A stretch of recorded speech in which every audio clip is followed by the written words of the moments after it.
tardes.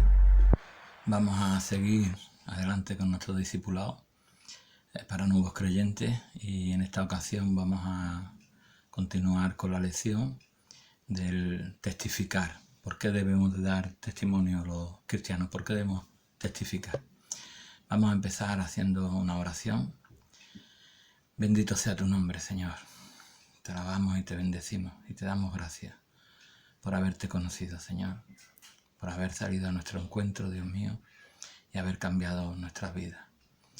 Gracias, Dios mío, por la transformación que tú has realizado en cada una de ellas, Dios mío. Ayúdanos, Señor, a ser luz y sal para otros que no te conocen, Señor, y que muchas personas puedan venir al conocimiento de la verdad. Ayúdanos, Señor, en esta tarde a poder dirigir, Dios mío, esta lección de acuerdo a tu voluntad, Señor, y también darle a mis hermanos, Señor, la capacidad necesaria para poder retenerla, Dios mío, y poder ponerla por obra, Dios mío. Ayúdanos, Señor, necesitamos que tu Espíritu Santo nos auxilie, Dios mío, y lleve a buen término, Señor, este trabajo que tú quieres realizar en cada una de nuestras vidas. Gracias, Señor, quédate con nosotros, en el nombre de Jesucristo, tu Hijo. Amén. Amén. Muy bien. Fijaros, pues la lección dice el por qué debemos de testificar los cristianos, ¿no? El objetivo dice que es enseñar al recién convertido a compartir a Jesucristo como su Salvador. Como resultado de nuestra relación con el Señor y del cambio que se produce en nuestras vidas, nosotros es algo natural, ¿no? Se produce en todo recién convertido el deseo de compartir la experiencia que ha tenido, ¿no? Lo que está sucediendo en su vida, compartirlo con otras personas, ¿no? Todo el que le rodea. Pero es posible que haya limitaciones, ¿no? Que haya miedo, ¿no? de no atreverse a compartir con otros, ¿no? Por el miedo al que pensarán, que dirán, o no saber hacerlo, ¿no? Adecuadamente, o no saber llevar a cabo ese trabajo con las herramientas suficientes y necesarias, ¿no? Con los textos bíblicos, haciéndolo en condiciones. Y ese miedo puede ser que no frene, ¿no? En esta tarde vamos a intentar de profundizar en ese aspecto, ¿no? En el tema del testimonio, de testificar acerca de Cristo. Fijaros, en primer lugar, tendríamos que ver el significado o la derivación de la palabra testimonio, ¿no? La etimología. Dice que viene del latín testare, que significa dar a conocer. Por lo tanto, un testimonio es la presentación de los hechos que rodean un suceso. Un testimonio es la presentación de los hechos que rodean un suceso. Es decir, nosotros nos hemos convertido y nosotros queremos contar cómo ha sido esa conversión, ¿no? Tenemos que tener en cuenta que cuando somos hijos de Dios podemos testificar de su obra. En nosotros hay un suceso y que presentemos con ello, diremos cómo sucedió. En el libro de los Hechos, capítulo 4, versículo 20, dice: porque no podemos dejar de decir lo que hemos visto y oído. El compartir con otros este mensaje es nombrado como evangelizar. Esto lo decían los discípulos del Señor cuando ellos estaban testificando acerca de lo que habían visto y oído. Estuvieron durante alrededor de 3 años con el Señor, y todo lo que vieron y oyeron, dicen que no podemos dejar de decir lo que hemos visto y oído. Es algo, como dije antes, natural, que se produce en el creyente, ¿no? A partir de que nace de nuevo, quiere contar la experiencia que ha tenido, ¿no? Y dice un filósofo contemporáneo, José Antonio Marina, dice que la experiencia religiosa es algo como parecido, él lo cuenta sin haberla tenido él, sino de lo que ha oído de otras personas, lo cuenta como la experiencia de entrar en una catedral, ¿no? Cuando entramos en una catedral, los vidrios de las ventanas, de los ventanales. Ya sabéis que hay unos vídeos de colores que forman un mosaico y que al darle la luz desde el exterior al interior, cuando tú estás en el interior, ves perfectamente la imagen que hay representada en esos vidrios, ¿no? Pero si estás por fuera, tú no ves la misma imagen. Tú ves ahí un grupo de cristales puestos de una manera, pero no eres capaz de ver con la misma nitidez que por dentro la imagen que está representando, ¿no? La experiencia religiosa él la narra de esta manera, ¿no? Es algo que hay que tener, estar dentro de la catedral, haber pasado por ahí para poder describir con nitidez la imagen que se produce, ¿no? Desde fuera no es posible. Desde fuera no es posible. Entonces la conversión viene a ser lo mismo. Es algo que hay que experimentar. Pero nosotros queremos compartir con aquellas personas que no lo han experimentado. Queremos hacerle ver, porque como es algo maravilloso que ha sucedido en nosotros y es algo gratificante, queremos compartirla con otros para que ellos también sean partícipes de eso que ha ocurrido en nosotros. Dice que la palabra evangelizar proviene de la palabra evangelio, que significa buenas noticias, ¿no? Esto creo que lo sabemos muchos de nosotros. Es decir, en Lucas capítulo 2, versículos de 10 y 11, dice que el ángel les dijo: no temáis a los pastores, porque aquí os doy nuevas de gran gozo, que será para todo el pueblo, que os ha nacido hoy en la ciudad de David un Salvador, que es Cristo el Señor. En Mateo 1:21 dice: y dará luz a un hijo y llamará su nombre Jesús, porque él salvará a su pueblo de sus pecados. Estas buenas nuevas, son que Jesucristo nació, murió y resucitó para que todos los hombres puedan ser salvos.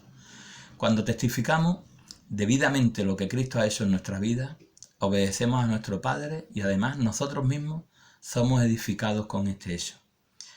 Juan capítulo 15, versículo del 7 al 11 dice: si permanecéis en mí y mis palabras permanecen en vosotros, pedid todo lo que queréis y os será hecho.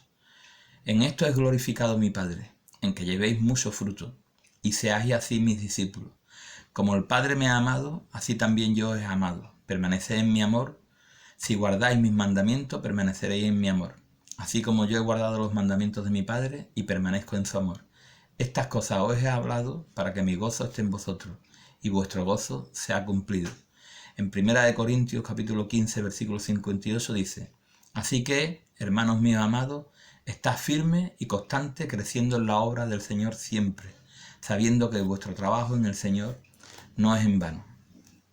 ¿Qué es predicar? Si ahora vamos a ver los puntos básicos de la predicación del Evangelio. Lo que es necesario que cuando nosotros testifiquemos, cuando hablemos, incluyamos en nuestro discurso. Son cosas que no podemos obviar, que no podemos dejar a un lado. Tienen que estar dentro de ese discurso, dentro de esa predicación. En primer lugar, dice que es importante que conozcamos los puntos centrales en que se basa la obra de Jesucristo para poder explicar a otros. En primer lugar, todos los hombres hemos pecado y merecemos el castigo eterno. Es indudable, yo creo que todo el mundo que hablemos con él va a reconocer que en el ser humano hay lo que nosotros llamamos, la palabra llama, una naturaleza. Se podría definir como un estado. Y si quiere, para explicarlo más sencillamente a las personas, se le puede decir una inclinación al mal, ¿no? Tenemos, aunque haya personas que crean que son buenas y rectas, pero dentro de ello tienen que ser honestos y sinceros, diciendo que siempre hay una tendencia, algo que lo inclina a hacer lo malo, a hacer lo que está mal, lo que va en contra de la voluntad de Dios y de lo que una moral aceptable hoy en día en la sociedad diría, ¿no? Entonces, lo primero que tenemos que decir cuando estamos testificando es que hay una naturaleza pecaminosa en el ser humano, hay una inclinación al mal y hay una tendencia a hacer lo malo en todos los seres humanos. Todos los hombres hemos pecado en alguna ocasión seguro que en más de una, en alguna ocasión, todos hemos hecho algo que está mal. Todos tenemos algo de que arrepentirnos, todos tenemos algo de lo que avergonzarnos, todos tenemos algo de lo que nos remuerde la conciencia. Todos creemos que alguna de las cosas que hemos hecho podíamos haberla hecho mejor, o que podíamos haber dejado de hacer aquellas de las que nos sentimos realmente mal, ¿no? Por eso, ¿no?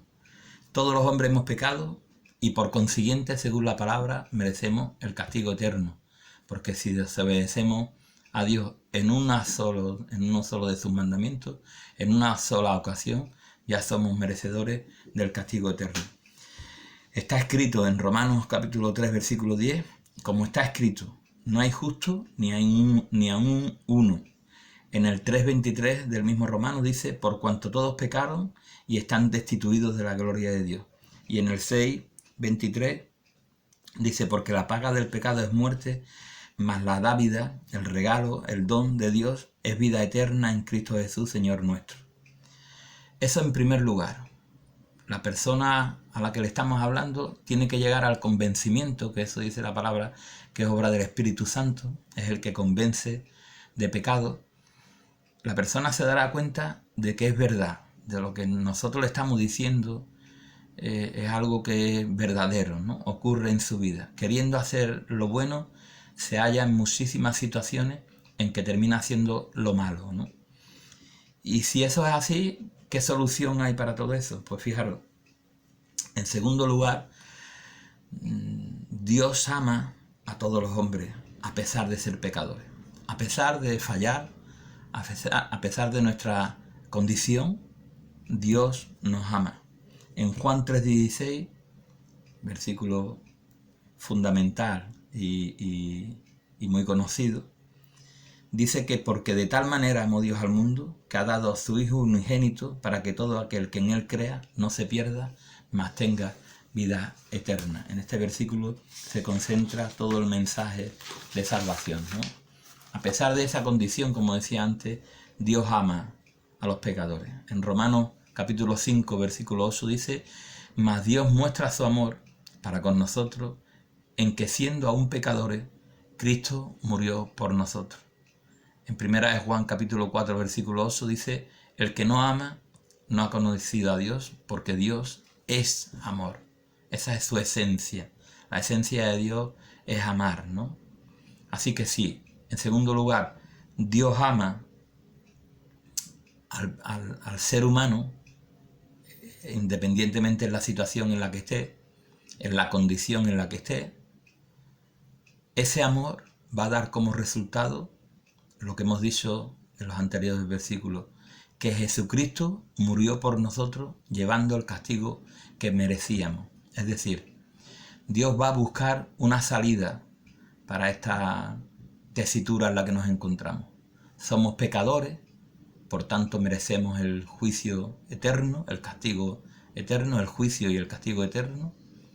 Entonces, si Dios nos ama, ¿cómo soluciona Dios ese problema? Pues enviando a su Hijo a morir por cada uno de nosotros. Es decir, Él paga el precio. Él paga el precio que nosotros teníamos que pagar por el pecado, que es morir en una cruz. Él lo hace para que nosotros no tengamos que pasar por ahí, que pagar por ese castigo, ¿no? Dice en primera de Pedro capítulo 2, versículo 24, quien llevó él mismo nuestros pecados en su cuerpo sobre el madero, para que nosotros, estando muertos a los pecados, vivamos a la justicia, y por cuya herida fuisteis sanados. En primera de Pedro capítulo 3, versículo 18 dice, porque también Cristo padeció una sola vez por los pecados, el justo por lo injusto, para llevarnos a Dios, siendo la verdad muerto en la carne, pero vivificado en espíritu. Y en primera de Corintios capítulo 15, versículo 3 y 4 dice, porque primeramente os he enseñado lo que asimismo recibí, que Cristo murió por nuestros pecados, conforme a las Escrituras, y que fue sepultado y que resucitó al tercer día, conforme a las Escrituras. La única forma de ser salvos es reconociendo que somos pecadores y suplicando a Cristo que nos perdone y venga a vivir en nuestro corazón. Ese es el mensaje central del Evangelio. Ese es el mensaje central del Evangelio, que estamos en una condición de pecado que tiene como resultado la muerte eterna, el juicio y el castigo, la muerte eterna, el estar separado para toda la eternidad de Dios, pero que Dios, porque en esencia es amor y ama a su criatura, a lo que ha creado, Dios provee de esa solución que necesitamos, que es enviar a su Hijo a morir en la cruz del Calvario por cada uno de nosotros, ¿no? Tenemos que entender que no todos somos hijos de Dios. Todos somos criaturas, hemos sido creados por Dios, pero no todos somos hijos de Dios. Dice en Juan, capítulo 1, versículo 12, mas a todos los que le recibieron, a los que creen en su nombre, les dio potestad de ser hijos de Dios. A todos los que le recibieron. Es decir, es necesario recibir este mensaje, creer en este mensaje, aceptar este mensaje, reconocer que es verdad lo que Dios dice, que estamos en esa situación de separación de Dios por nuestros pecados y que necesitamos reconciliarnos con Dios a través de la obra redentora de su Hijo en la cruz del Calvario. Dice en Juan capítulo 3, versículo 36, el que cree en el Hijo tiene vida eterna, pero el que rehúsa a creer en el Hijo no verá la vida, sino que la ira de Dios está sobre él. Juan capítulo 1, versículo 9 dice, aquella luz verdadera que alumbra a todo hombre venía a este mundo. Este es el mensaje central del Evangelio. Este es el mensaje que al testificar tenemos que dar, ¿no? Ahora desarrollaremos en una siguiente clase las herramientas, la forma de cómo podemos hacerlo, ¿no? Cuáles son los elementos que podíamos utilizar. Pero cuando hablamos de los elementos que tenemos que incluir en el testimonio, son esto que hemos dicho, es decir, que el ser humano está separado de Dios por su condición pecadora, está separado de Dios y además si esa separación llega al punto en que esa persona muere, va a estar separado ya para toda la eternidad, ya no hay vuelta atrás, ya no hay forma de poder arreglarlo, pero que mientras que está en esta vida, esa persona puede, por obra del Espíritu Santo, como he dicho antes, convencerse, darse cuenta de esa separación de Dios, arrepentirse de esa situación en la que está, pedirle perdón a Dios por sus pecados y aceptar el sacrificio que Dios envió para perdonar nuestros pecados, a su propio Hijo. Envió a su Hijo unigénito para que Él muriera y cargara sobre Él todo el pecado del mundo y nosotros poder ser libres de la tiranía del pecado. Esos son los elementos que tenemos que incluir. La persona tiene que entender la situación en la que está, tiene que arrepentirse y pedir perdón por ello y aceptar y recibir la sustitución de Jesús por Él en la cruz del Calvario. Eso es lo que tiene que incluir el mensaje. Seguiremos en otra ocasión desarrollando los elementos que pueden ayudarnos a testificar, ¿no? Cómo hacerlo. Y espero que esta lección te haya servido y importante es que muchas personas conozcan al Señor. Pensad que hay muchísimas personas que no han oído hablar de Jesús, que no han escuchado el mensaje que tú y yo hemos recibido y que tanto bien nos ha hecho, ¿no? Y que eso, como decía al principio, que de forma natural se produce en nosotros el querer compartir con otras personas. Somos cristianos, somos creyentes, hemos conocido al Señor, nuestra vida ha cambiado, ha sido transformada, hemos experimentado algo milagroso, algo sobrenatural, algo que es maravilloso y que queremos compartir con otros. Hay muchísimas personas que no han oído ese mensaje. Que Dios te bendiga.